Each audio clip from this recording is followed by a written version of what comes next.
শাকিব অপু মিলে গেলে most welcome Bubly. ঢাকায় সিনেমার সুপারস্টার শাকিব খান ব্যক্তিজীবনে চিত্রনায়িকা অপু বিশ্বাসকে বিয়ে করেছিলেন তিনি। তাদের সেই সংসারে জন্ম নিয়েছিল একটি পুত্র সন্তান, যার নাম আবরাম খান জয়। তবে সেই সংসার সুখের হয়নি। প্রায় 10 বছরের গোপন সংসারের ভাঙন ঘটে 2018 সালে বিবাহ বিচ্ছেদের মধ্যে দিয়ে। এরই সাথে থেমে যায় শাকিব অপুর একসঙ্গে পথ চলা। এরপর চিত্রনায়িকা শবনম বুবলির সঙ্গে সম্পর্কে জড়ান শাকিব। ওই বছরেই নায়িকাকে বিয়ে করেন তিনি। তাদের বিয়ের প্রায় 2 বছরের মাথায় 2020 সালে বুবলি শাকিবের সংসার জুড়েও আসে একটি পুত্র সন্তান, যার নাম রাখা হয় শেহজাদ খান বীর। তবে অপুর পর বুবলির সঙ্গেও সংসারে ফাটল ধরে শাকিবের। গোপন বিয়ে ও সন্তানের খবর প্রকাশ্যে আনার পরেই এই জুটির দাম্পত্য জীবনে টানাপোড়েন শুরু হয়।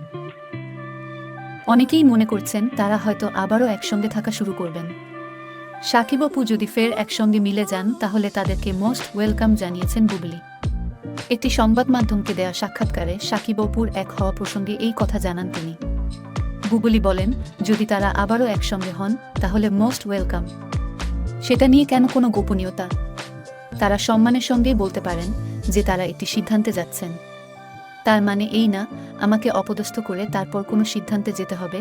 এদিকে সম্প্রতি শাকিব খান জানিয়েছেন, বাস্তব জীবনে বুবলির সঙ্গে তার সব সম্পর্ক অনেক আগেই শেষ হয়ে গেছে।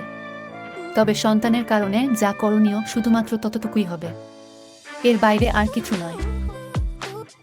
সেই সঙ্গে বুবলির সঙ্গে আর কোনো সিনেমায় কাজ করবেন না বলে চূড়ান্ত সিদ্ধান্ত জানিয়ে শাকিব বলেন, বুবলিকে আমার সঙ্গে অন স্ক্রিন অফ স্ক্রিন কোথাও আর দেখা যাবে না, কারণ আর কোনোদিন বুবলির সঙ্গে কোনো সিনেমায় স্ক্রিন শেয়ার করতে চাই না। শাকিবের এসব মন্তব্যের পরে বুবলি জানান, সংসারটা টিকিয়ে রাখার সকল চেষ্টাই করেছিলেন।